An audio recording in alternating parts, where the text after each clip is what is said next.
In this lesson, we're going to solve systems by substitution. So yesterday we solved linear systems by graphing on a line, and where the two lines met at that coordinate, that is the solution. Today we're going to be solving linear systems a different way. We're going to be solving them by substitution. And let's think about what we know about substitution. It could be like an example of substitution could be something like substituting in a recipe where you're substituting one ingredient for the other. Well, in math here, when we substitute, we're replacing, and it's usually a variable. So we're replacing a variable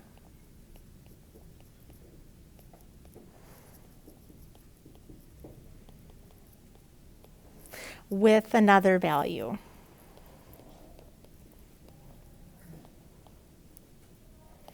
All right, so let's go ahead and let's take a look at solving this system using substitution. For number one, we have x is equal to 4, and then we have this equation where we have x plus y is equal to 7. And remember yesterday what we would have done is we would have then just graphed them both on a line and saw where they intersected and find that coordinate. Well, here what we're going to do is we're going to substitute one into the other. And in order to do that, you need to make sure that you have solved for one of the variables. One of the variables has to be all by itself. And in all the ones that we're doing today, they're all going to already be solved for one of the variables. So what we have here is we have x is equal to 4. Well, if x is equal to 4, what we would do then is we're going to then substitute in and plug in the 4 where we see that x. So what I'd have is 4 plus y is equal to 7. And then we're going to subtract the 4. And we see that y is equal to 3. All right, so now we need to also have the x. And usually we would plug it in someplace. But in this case, we were given what x was at the beginning. Because remember, we have to have a point, an x and a y. And we were told at the here that this x is equal to 4. So there's no substituting in to find that like you are for the other ones. So the solution for this one is we have x equal to 4. So we're going to have our first is 4 and our y is 3. So the point at which we would find that these two equations would meet on the line would be at the point 4, 3. All right, so number 2, I have y is equal to 6x, and then 2x plus 3y is equal to negative 20. So the first thing I would need to do in order to solve this using substitution is I would look to see, have I solved for one of the variables?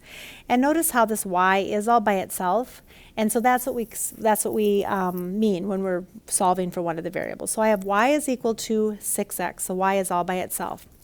So what we're going to do then, if y is 6x, we're going to take this value right here and we're going to plug it in where we see the y. So it's going to go in that place. So I'm going to rewrite my equation I have here. I've got the 2x plus 3, and now what we're saying is that y is 6x.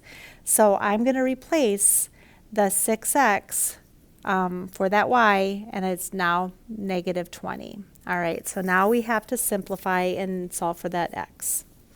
So I've got the 2x plus 18x is equal to negative 20. And now I can combine like terms here. So I'm going to have 20x is equal to negative 20. And then we're going to divide by 20. And x is going to be equal to negative 1. So now once I have my x, we're going to look to find the value for y. And I could plug it into either one of these equations up top here, but we can see this is clearly the easier one. The more simple equation is what I would then plug that negative 1 into to find the y. So I'm going to take my y is equal to 6x, and I'm going to say if x is negative 1, I'm going to plug it in there for that x. So I have 6 times negative 1. All right. Y then is equal to negative 6. All right, so once you have both points, the x and the y, the solution to this system of equations then is my negative 1 for x and my negative 6 for my y. And so this here, the negative 1, negative 6, is the solution to that system. All right, so question number 3, we have x is equal to 4y plus 7, and then we've got the equation 2x minus 6y is equal to 12. And we need to make sure that it has been solved for the variable, for just one of the variables. And in this case, it's been solved for the x. So what we're going to do is we say that x is equal to 4y plus 7. And so I'm going to take this right here, and that is going to go in the place of this x right here. We're just plugging it into there. So what I'm going to have is 2 times, and then our value 4y plus 7. And now I've got to rewrite just the rest of my equation here, because we just plug that in. 6y is equal to 12. All right, so now let's go ahead and let's just simplify and solve this one. I'm going to have 8y plus 14 minus 6y is equal to 12. All right, so before I do anything else, I can combine like terms. And I'll have 2y plus 14 is equal to 12. All right, minus 14. 2y is equal to negative 2. And then I'm just going to divide by the 2 at the end. And y is going to be equal to negative 1. All right, so now remember, we still need to have what x is. So what we'll do is we'll take what we have the value for y, we're going to plug in for x. And I think the easiest one for us to do here would be this one right here where I've already solved for that x. And of course, you can plug it into the other one, but it's easier if you do this. All right, so now I've got my x is equal to 4 times, and we're saying y is negative 1, so we're just plugging it in. And we have x is equal to negative 4 plus 7. So I simplify, and x is equal to 3. So now that I have my x and I have my y, I'm just going to, my solution to this one is 3, negative 1. So for this one, this equation, or these two equations would, graphed on a line, would come together at the 3, negative 1. All right, question number 4. We have x plus 3y is equal to 37, and y is equal to negative 3x plus 31. All right, so for this one, notice we have a y that's been solved for. So we're going to take this amount right here, and we're going to look for the y and plug it in to that equation right there. So that looks like x plus 3, and now we're going to plug in what we have for y, negative 3x plus 31 is equal to 37. All right, so now we just need to simplify here on this side before we can move things from side to side. So negative 3x times 3 is negative 9x, and 3 times 31 is plus 93 is equal to now 37.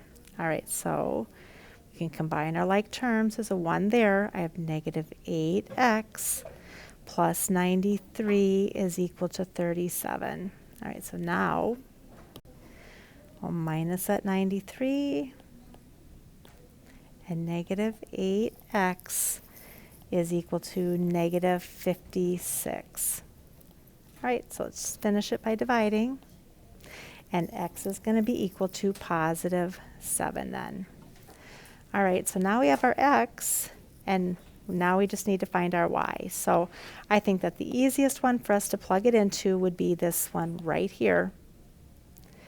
So we'll take our y is equal to negative 3x plus 31. All right, so now we're saying x is equal to 7. So y is equal to negative 3 times 7 plus 31. And let's see, your negative 21 plus 31 is equal to 10. So now I've got my point. I have my x and I have my y. So my solution then is going to be 7, 10. So those two lines when graphed on the line would intersect at 7, 10.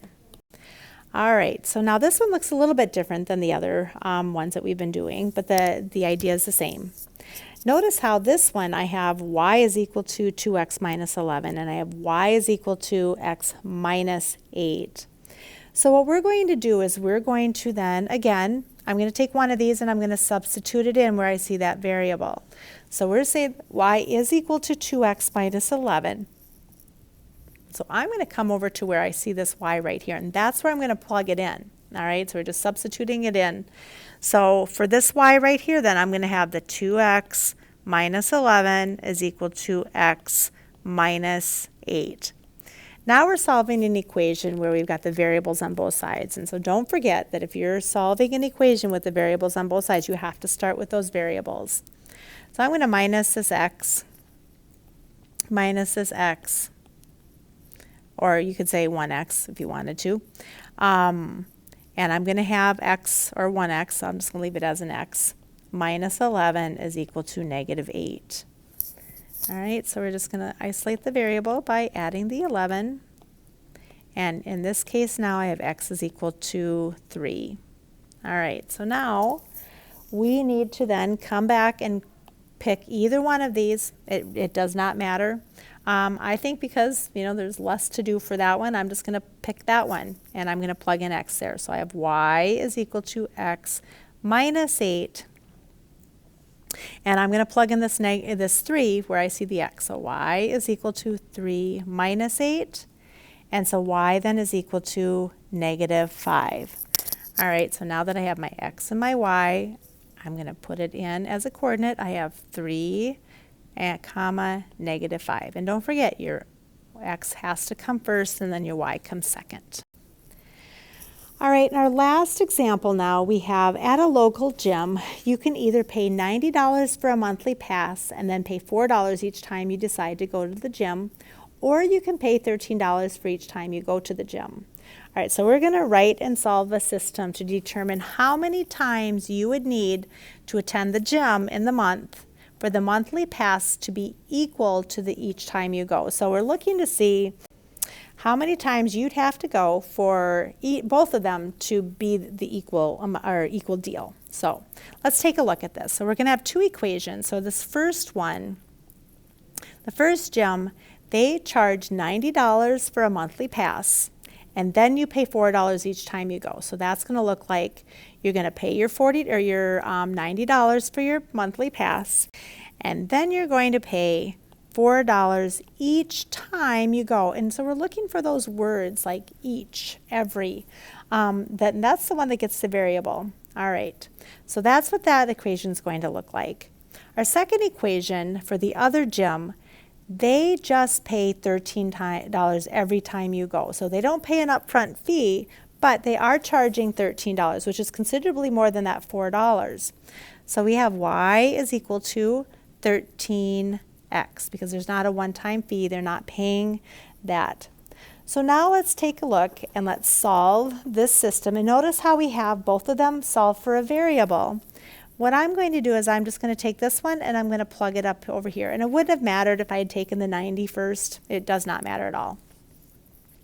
So what I have is I have 13x is equal to 90 plus 4x. All right, so now let's get our variables together.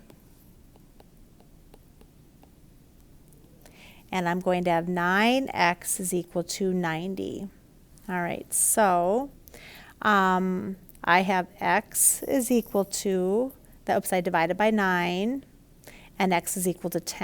So since we were saying that x is equal to the number of times that people would need to go to the gym, that after 10 times, you would then have the same amount that you'd pay for being a member and not a member. So since it's 10 times, notice if I go and I plug in a 10 here, I get 10 times 4 is 40, and 40 plus 90 is 130.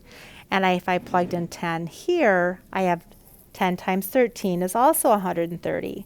So going to the gym 10 times, you're going to pay the same amount as being a member versus a non-member. So in this lesson, we took a look at how to solve systems through substitution.